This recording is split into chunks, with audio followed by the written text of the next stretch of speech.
Welcome to the Timeless Tales Library, where every story is a gentle doorway into rest. I'm Theodore, your host, and tonight I'll be sharing a soothing tale to ease your mind and guide you gently towards sleep. The Timeless Tales Library is made possible by listeners like you. If you found comfort here, please subscribe and help us continue creating these peaceful stories. As you settle in, comment below and let me know where you are in the world tonight, and share a place you dream of a story taking you to, perhaps Paris, Rome, the Grand Canyon, or a quiet forest. Your ideas keep our little library glowing bright.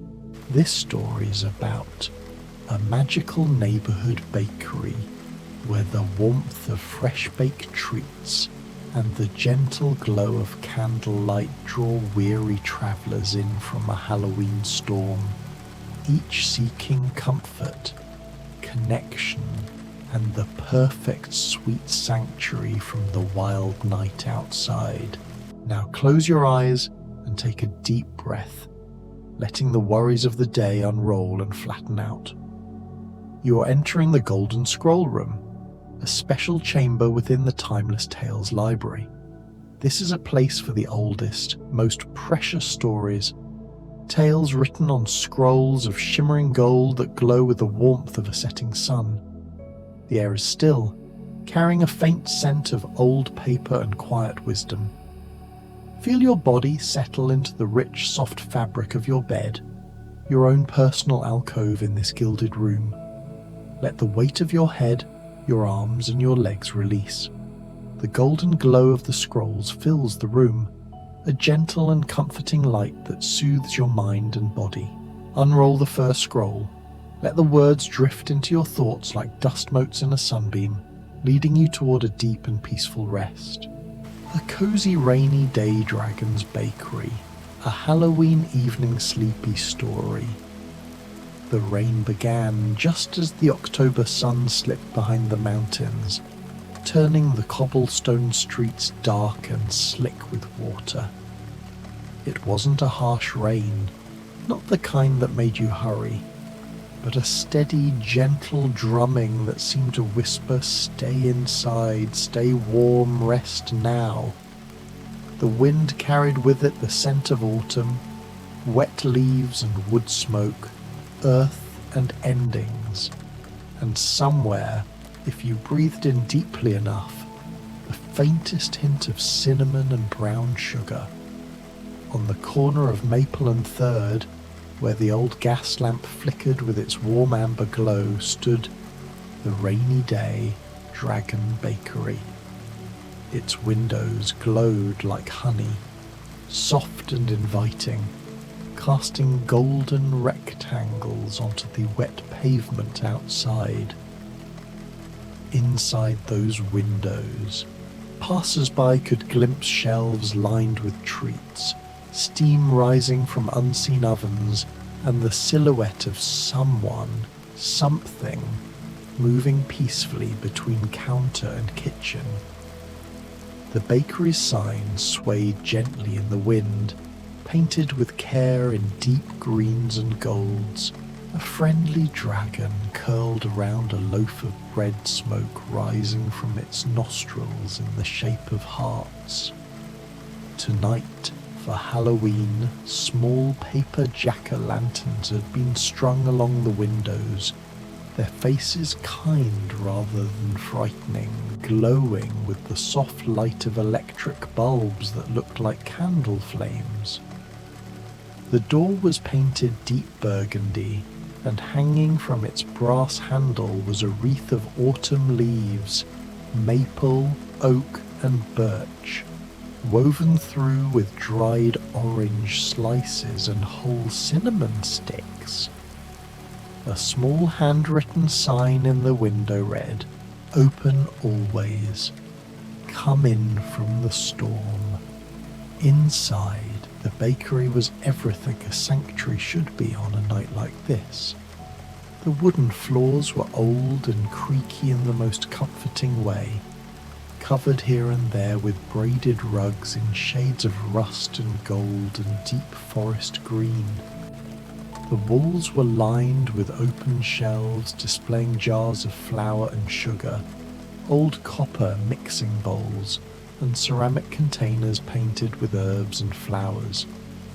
In one corner, a small fireplace crackled softly, its flames dancing behind a wrought iron screen, casting shifting shadows that seemed to breathe with the room. The air itself was thick with warmth and the most wonderful smells: yeast and butter, vanilla and cardamom, chocolate melting and bread baking, and something sweet and pumpkin spice that seemed to wrap around you like a blanket the moment you crossed the threshold. Behind the counter stood Dragon. He was not large as dragons go, perhaps the size of a very big dog or a small pony, with scales that gleamed deep emerald in the firelight, shifting to jade and forest green depending on how he moved. His wings were folded neatly against his back, delicate as stained glass, with membranes the colour of autumn leaves shot through with gold. His eyes were warm and kind, amber like honey held up to the sun, and his claws clicked softly against the wooden floor as he moved between oven and cooling rack, humming to himself in a low rumbling way that vibrated through the floorboards. Tonight, for Halloween, he wore a small orange apron embroidered with black cats, and perched between his horns was a tiny witch's hat that bobbed when he nodded his head. The display case before him was filled with Halloween dragon-themed treats, each one more inviting than the last. There were dragon scale cookies, thin, delicate butter cookies brushed with edible gold and copper, shaped like overlapping scales that caught the light. Dragon's breath, cupcakes with dark chocolate cake and filling that popped and fizzed gently when you bit into them, topped with swirls of orange and black frosting. Pumpkin dragon tail pastries, flaky, curved treats filled with spiced pumpkin cream and dusted with cinnamon sugar. And in the back, kept warm, were dragon's fire apple tarts, individual tarts with caramelized apples and a hint of cayenne, their crusts golden and perfect, still steaming gently. But Dragon's specialty tonight was his Dragon Dream Tea, a blend of chamomile, lavender, and something mysterious that tasted like honey and starlight, served in thick ceramic mugs that kept your hands warm and made you feel safe all the way down to your toes. Dragon looked toward the window, where rain was now streaming steadily down the glass, and smiled to himself. On nights like this, he thought, someone always comes. Someone who needs warmth. Someone who needs rest. Someone who needs to remember that there are still places in the world that are safe. He set a kettle on the stove and waited. The first to arrive was a boy of about 12 or 13, soaked through to the skin, his sandy hair plastered to his forehead. He stood outside the bakery for a long moment, looking at the warm windows with an expression of longing and uncertainty, as if he wasn't sure he deserved to go inside. Then Dragon opened the door. "Come in, he said in his low, warm voice, which sounded like distant thunder on a summer afternoon. "You'll catch your death out there in the rain." The boy stepped inside, dripping onto the mat, and looked around with wide eyes. "I'm Tom," he said after a moment, his voice carrying the slow drawl of somewhere down south. somewhere with rivers and hot summers and long, lazy days. Tom Sawyer, I was just walking and the rain came up and I saw your lights. Of course, Dragon said gently, already reaching for a thick towel. Here, dry yourself off, sit by the fire. Tom took the towel gratefully and made his way to one of the chairs near the fireplace. An old wing-back chair upholstered in worn burgundy velvet, with wooden arms carved like lion's paws. He sat down carefully, as if afraid he might break something, and began to towel his hair dry. Dragon brought him a mug of Dragon Dream tea, the steam rising in lazy spirals, and a dragon scale cookie on a small plate. Thank you kindly, Tom said, his voice quiet. He wrapped both hands around the mull and breathed in the steam, his shoulders beginning to relax for the first time since he'd arrived. I've been walking a long time tonight, thinking about things, about growing up, I guess, about how things change.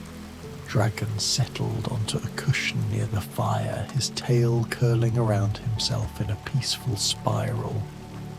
Halloween is a good night for thinking about change, he said. The old year dying, the new one not yet born, everything in between. Tom nodded slowly, sipping his tea. The warmth spread through him, down into his chest and belly, chasing away the cold and the restlessness that had been dogging him all evening. He picked up the dragon scale cookie and bit into it. It was buttery and delicate, with just a hint of almond, and it dissolved on his tongue like a sweet dream.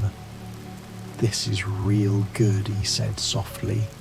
Better than anything Aunt Polly ever made, though don't tell her I said so. Dragon's eyes crinkled with amusement. Your secret is safe with me. They sat together in comfortable silence, listening to the rain and the crackle of the fire. Tom finished his cookie slowly, savouring every bite, and when he was done, he leaned back in his chair with his tea and simply breathed. It's nice here, he said eventually. Peaceful, like nothing bad could ever happen. That's the idea, Dragon said gently. Everyone needs a place like that, especially on stormy nights. The door chimed softly as it opened again, and this time a young woman stepped inside, shaking rain from her shawl. She was in her early 20s, with dark hair pinned neatly back, and warm brown eyes that held both kindness and a certain weariness. The look of someone who has carried responsibility on her shoulders since she was very young. Oh, she said, seeing Tom by the fire and then spotting Dragon behind the counter. Oh, I'm so sorry. I didn't mean to intrude. I was just trying to find shelter from the rain, and I saw your light. You're not intruding at all, Dragon said warmly. Come in, please. You're very welcome here. May I take your shawl to dry by the fire? Thank you, she said, unwinding the damp wool from her shoulders. I'm Meg March. I was on my way home from visiting a friend, and the storm caught me by surprise. Tom stood up politely. Ma'am, he said, nodding. Tom Sawyer, pleased to make your acquaintance. Meg smiled at him. Pleased to meet you as well, Tom. Dragon hung her shawl on a hook near the fire where it began to steam gently, releasing the scent of lavender sachets. He guided Meg to another chair, this one upholstered in moss green velvet with a footstool nearby, and brought her a mug of dragon dream tea and a dragon's fire apple tart on a pretty china plate with tiny painted roses around the rim. "Oh, this is lovely," Meg said, cupping the mug in both hands. "What a wonderful place you have here." "Thank you," Dragon said, inclining his head. "I try to make it welcoming, especially for those who spend so much time taking care of others." Meg looked at him in surprise, then laughed softly. "How did you know?" "Just a guess," Dragon said with a gentle smile. "But I'm rarely wrong." Meg sipped her tea and closed her eyes for a moment, letting the warmth and the herbs work their magic. When she opened them again, she looked at the apple tart with something like wonder. "I can't remember the last time someone made something just for me," she said quietly, "without me having to ask or plan it, or make sure everyone else was taken care of first." "Then it's long overdue," Dragon said firmly.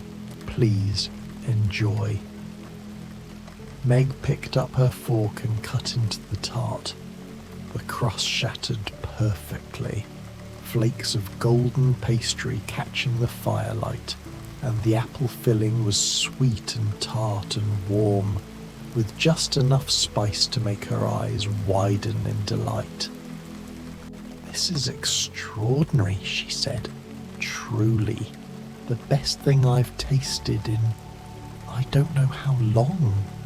From his chair, Tom raised his mug in agreement. "Everything here is the best I've ever had," he said. "I was just telling Dragon the same thing." Meg smiled at him, and they fell into easy conversation. Tom telling her about the Mississippi River and his adventures, though in the warm safety of the bakery even his most daring escapades sounded peaceful and far away, like stories from a book read long ago. Meg told him about her sisters, about Joe's wild stories and Beth's gentle music and Amy's artistic dreams, and about the small, quiet joys of home. Dragon moved softly between them, refilling tea, bringing a plate of dragon-scale cookies to share, adjusting the fire so it burned just right. The rain continued its gentle drumming against the windows, and the bakery seemed to grow even cozier, even more like a place outside of time, where troubles couldn't reach, and tomorrow didn't matter. The door opened again, and this time the man who entered looked as though he'd been arguing with himself all the way down the street. He was older, perhaps in his 60s, dressed in a fine but slightly old-fashioned black coat with a high collar and a walking stick. His hair was grey and thinning, his face lined with years of frowns, but his eyes held something different than they once had, something softer, something almost uncertain. He stood in the doorway, dripping, looking around the bakery with an expression that was half suspicion, half longing. Is this a place of business?" he asked, his voice rough. "Or some sort of charitable establishment?" Dragon looked at him with these warm amber eyes and smiled. "It's a bakery," he said simply, "and you're welcome here. Please, come in from the storm, Mr. Scrooge." Ebenezer Scrooge, for it was indeed he, started at the sound of his name. "How did you—" He stopped, then shook his head. Never mind. I suppose I could come in for a moment, just to dry off." "Of course," Dragon said. "Let me take your coat." Scrooge allowed Dragon to help him out of his wet coat and hung his walking stick on a brass hook near the door. He looked around the bakery with the eye of a man who has spent his life calculating costs and profits. But for once he seemed unable to assign a value to what he was seeing. "It's warm," he said finally, as if the word was strange in his mouth. "It is," Meg agreed from her chair, smiling at him gently. "And the treats are wonderful. Won't you sit down?" "Yes, sit here, sir," Tom said, vacating his wingback chair and moving to a cushioned bench near the window. "This is the best seat in the house." Scrooge looked at them both with something like bewilderment, then slowly, carefully lowered himself into the chair. Dragon brought him tea, in a larger mug, thick and sturdy, and a dragon's breath cupcake, its frosting swirled in orange and black with a small sugar pumpkin on top. "I don't normally indulge in sweets," Scrooge said, but he was already lifting the mug to his lips, breathing in the steam. "Tonight isn't normal," Dragon said gently. "Tonight is Halloween, a night for breaking old rules and trying new things." Scrooge sipped the tea and something in his face changed. His shoulders dropped, his jaw unclenched. He took another sip and then another, and when he finally looked up, there were tears in his eyes. "I've been walking," he said quietly, "walking the streets, thinking about all the years I wasted, all the warmth I pushed away, all the kindness I refused." He looked down at the cupcake. "I'm trying to do better, to be better, but some nights, I'm not sure I know how." Meg reached across the space between them and touched his hand briefly. "The fact that you're trying," she said softly, "is what matters most." Tom nodded in agreement. "My Aunt Polly always says it's never too late to change your ways, though usually she's talking about me staying out of trouble." He grinned. "But I figure it applies to all of us." Scrooge looked at them both, then at Dragon, and something in him seemed to break open, not painfully, but like a door long locked finally swinging free. He picked up the cupcake and took a bite. The chocolate was rich and deep, the frosting sweet and light, and the filling popped and fizzed gently against his tongue, like tiny fireworks, like joy, like possibility. He closed his eyes and for a moment looked younger, softer, like a man remembering what happiness felt like. "This is extraordinary," he whispered. "Yes," Dragon said simply. "Yes, it is." They sat together, the four of them, as the storm continued outside. Dragon brought more tea and a plate of dragon-scale cookies to share, and they passed them around like old friends, their conversation gentle and meandering, about autumn, about holidays, about memories of warmth and home. Even Scrooge, who had spent so many years alone, found himself talking about Christmases long past, about his sister, about small moments of kindness he had almost forgotten. And as he talked, the tightness around his eyes eased, and his voice grew warmer, and by the time he reached for his third cookie, he was almost smiling. The next arrival was so quiet that at first no one noticed him. The door opened just a crack, and a man slipped inside like a shadow, moving on feet that barely seemed to touch the ground. He was older, with a long white beard and clothing that looked like it came from another century. Knee breeches and a long coat with tarnished buttons, a tricorn hat clutched in his hands. He stood just inside the door, blinking in the warm light, looking confused and half asleep, as if he'd just woken from a very long dream. Dragon looked up from the kettle he was filling and smiled. "Good evening," he said gently. "You look as though you could use a place to rest, Mr. Van Winkle." The man blinked at him. Yes, I suppose I could. Everything seems so different these days. So fast, so loud, I can't seem to keep up with it all." "Then don't," Dragon said simply. "Not tonight. Tonight just rest." Rip Van Winkle, for he had slept 20 years and woken to a world he no longer recognized, shuffled over to a cushioned bench near the fire, moving like a man in water, slow and uncertain. Dragon brought him tea and a dragon-tail pastry, its flaky layers still warm from the oven, dusted with cinnamon sugar that caught the firelight. "What is this place?" Rip asked, his voice soft and wondering.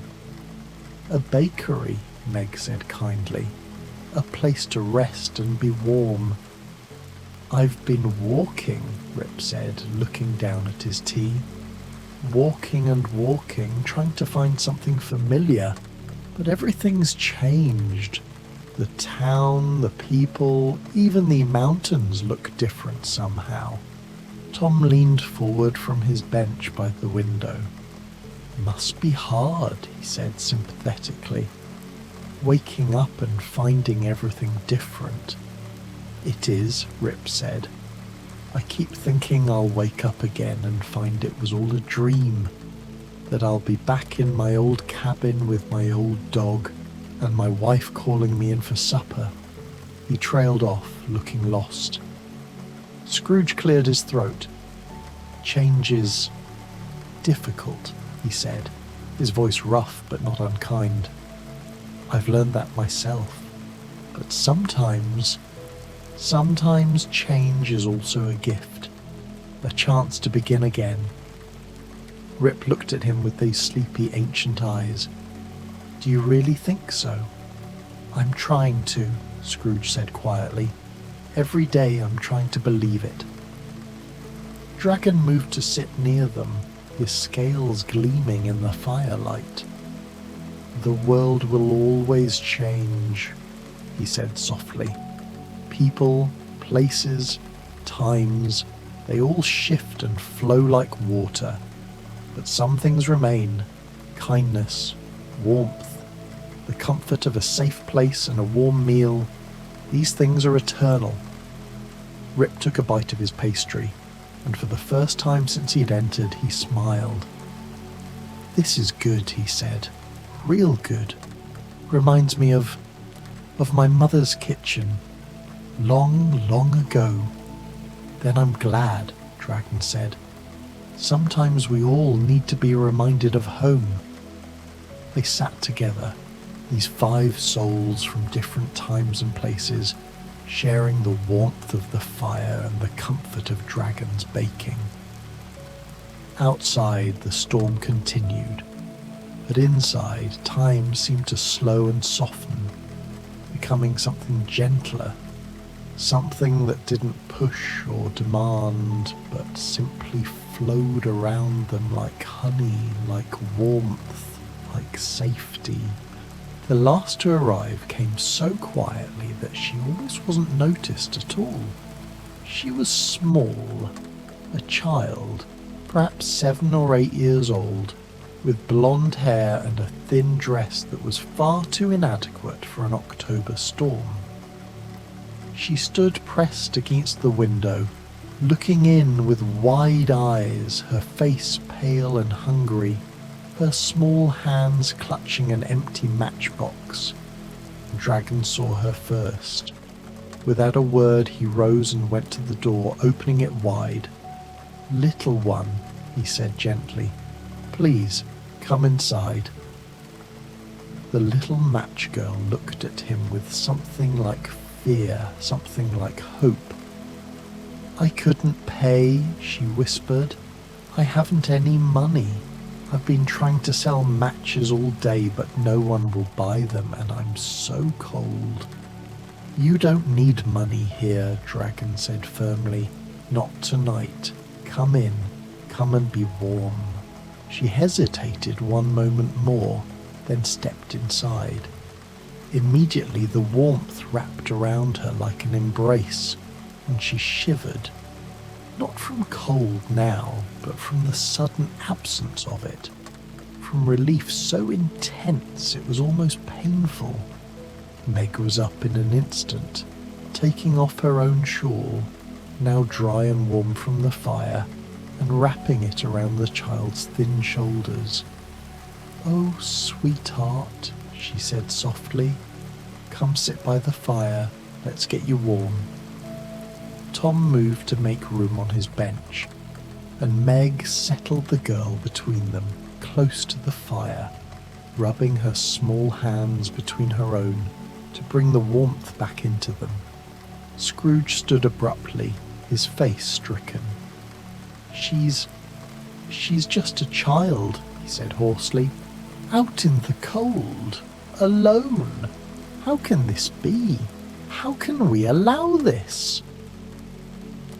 "Hush now," Dragon said gently, bringing the girl a mug of warm milk mixed with honey and a hint of vanilla, and a plate with 3 dragon scale cookies arranged in a pretty pattern.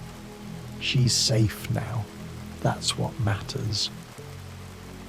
The little match girl wrapped her hands around the mug and drank, her eyes closing with each sip. Dragon brought her a dragon's fire apple tart, still warm, and she ate it slowly, carefully, as if each bite was precious beyond measure. "What's your name, child?" Rip asked softly. She looked up at him. "I haven't got a proper name in the story," she whispered. "Everyone just calls me the little match girl." "Then we'll call you Grace," Meg said decisively, "'cause you are a grace, a blessing, to all of us who have the privilege of helping you." The girl, Grace, looked at her with eyes that were suddenly bright with tears. "Really?" she whispered. "Really," Meg said firmly, pulling her close.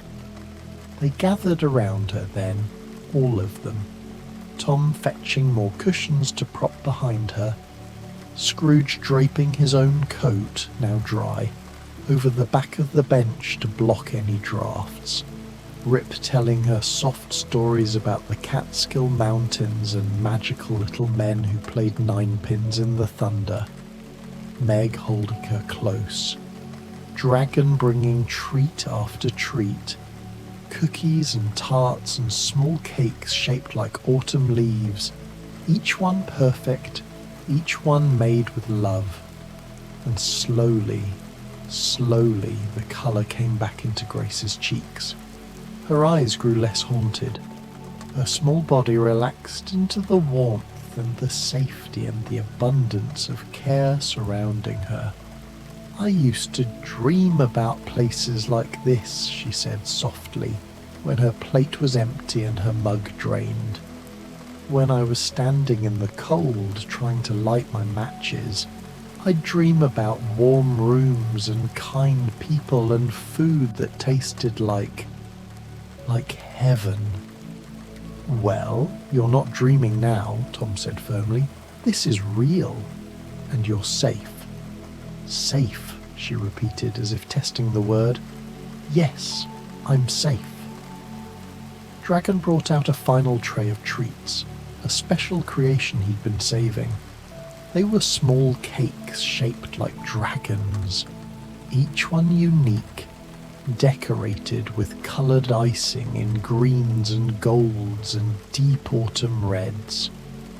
The cakes were soft and light, flavoured with honey and almonds and a hint of lavender, and when you bit into them, they seemed to melt away, leaving only warmth and sweetness and a profound sense of peace. "These are dragon dream cakes," he said softly, "made especially for nights like this, for people who need to remember that they are valued and loved, and that the world, despite everything, still holds beauty and goodness." He gave one to each of them, and they ate together in comfortable silence, the only sounds the crackling fire, the gentle rain, and the soft sighing of wind around the eaves. The hours passed in that timeless way they have in safe places on stormy nights. The group talked and fell silent and talked again, sharing stories and cookies and comfortable companionship. Dragon moved between them like a gentle shadow, always knowing when someone needed more tea, when someone needed a moment alone, when someone needed to talk or simply to be heard. Tom told them about whitewashing fences and caves full of treasure, and his stories made them laugh. Gentle laughs that felt good in the chest, that reminded them all of simpler times. Meg spoke about her sisters and the small, precious joys of daily life. Sunrise through lace curtains, bread rising in the oven, her sister's hand in yours when the world felt too large. Scrooge talked haltingly at first, then with growing confidence about change and redemption and the slow, painful process of becoming a better person. "It's harder than I thought," he admitted.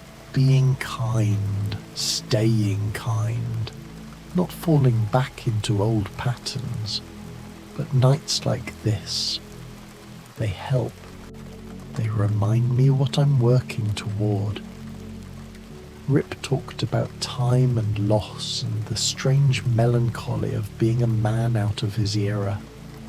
"But maybe," he said thoughtfully, looking around at his new friends, "maybe that's not entirely a bad thing. Maybe it means I get to choose who to be now, without the weight of who I was before."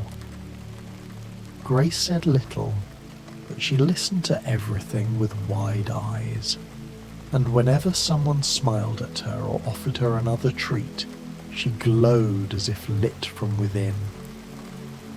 And Dragon moved among them with his steady, comforting presence, never rushing, never pushing, simply being there, present, attentive, safe. At some point the rain began to soften, moving from a drumming to a whisper, and then to nothing more than occasional drops sliding down the windows like slow tears.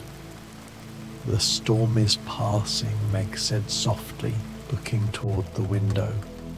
"Yes," Dragon said, "but you're all welcome to stay as long as you like. There's no rush, not tonight." Scrooge stood and walked to the window, looking out at the wet streets, now peaceful under the gas lamps. "I should go," he said. "I have people I want to see, things I want to do before it's too late." But he turned and looked at Dragon, at all of them, with something like gratitude in his eyes. "Thank you," he said simply, "for this, for reminding me." "You're welcome any time," Dragon said. "Any time at all." Rip stood as well, stretching. "I suppose I should find my way back too," he said, "though I'm not entirely sure where back is anymore." He smiled. but I feel better equipped to figure it out now. More rested. Tom hopped up from his bench. I'll walk with you part of the way if you like, he offered. I know these streets pretty well. I'd appreciate that, young man, Rip said warmly. Meg looked down at Grace, who had fallen asleep against her shoulder, breathing softly and evenly, her face peaceful for perhaps the first time in months. She can stay, Dragon said quietly. There's a small room upstairs, warm and safe. She's welcome to it for as long as she needs. Meg's eyes filled with tears. Thank you, she whispered. Oh, thank you. I'll stay too, if that's all right, Meg added, just for tonight, to make sure she's settled. Of course, Dragon said. There's room for both of you. And breakfast in the morning, warm porridge with brown sugar and cream, fresh bread with butter and jam, everything you could want. One by one they prepared to leave or settle in for the night. Dragon helped Scrooge into his coat, now completely dry and somehow softer than before. He gave Tom and Rip a small paper bag each, filled with dragon-scale cookies for their journey. He showed Meg and Grace upstairs to a cozy room with 2 beds covered in thick quilts, a window looking out over the rain-washed street, and a small table with a lamp already burning warm and golden. Before they went up, each of them hugged Dragon, this strange, gentle creature who asked nothing and gave everything, who made magic from flour and sugar and time. Will we see you again? Tom asked. Whenever you need to, Dragon said. The bakery is always here, always open, always ready to welcome you home. They left then, or climbed the stairs, and soon the bakery was quiet again except for the crackling fire, and Dragon humming softly to himself as he cleaned up, washing mugs and wiping down counters and preparing dough for tomorrow's bread. Outside, the last of the storm clouds drifted away, revealing a sky full of stars and a moon just past full, casting silver light on the wet streets. The air smelled clean and fresh, washed new by the rain, and somewhere in the distance a church bell chimed the midnight hour, Halloween passing into All Saints' Day, the old giving way to the new, everything changing and yet somehow everything remaining the same. In his bakery, Dragon banked the fire and turned down the lamps, leaving just one burning in the window, a beacon, a promise, a welcome light for anyone who might need it. He climbed the stairs to his own small room and paused at Meg and Grace's door, hearing soft breathing inside, the breath of sleep, of peace, of safety. He smiled to himself and continued on, and as he settled into his own bed, his tail curled around himself for warmth. Dragon thought about all the people who had passed through his door tonight, all the stories they carried, all the pain and hope and possibility wound up in each of their hearts. Tomorrow they would wake and continue their journeys. Scrooge to his redemption, Tom to his adventures, Meg to her family, Rip to his uncertain future, Grace to a life that would perhaps be kinder than the one she'd known before. But tonight they had been safe. Tonight they had been warm. Tonight they had been fed. not just with bread and sweets, but with kindness, with presence, with the simple gift of being seen and valued and cared for. And that, Dragon thought as his eyes drifted closed, that was enough. That was magic. That was everything. Outside, the last drops of rain fell from the eaves, soft as lullabies, gentle as blessings. The stars turned in their ancient dance. The world spun on through the darkness, carrying all its lost and weary travellers toward morning. And in the rainy day Dragon Bakery all was quiet, all was peaceful, all was well. Sleep now, dear listener. Dream of warm kitchens and kind dragons, of cookies that taste like starlight, and tea that chases away all cold. Dream of finding sanctuary in storms, of strangers becoming friends, of grace arriving unexpected in the middle of a Halloween night. The bakery will be there when you need it. Dragon will be waiting. The door will always open for you, and inside there will be warmth and rest and everything you need to remember that you are safe, you are valued, you are home. Sleep now, sleep, all is well. The end.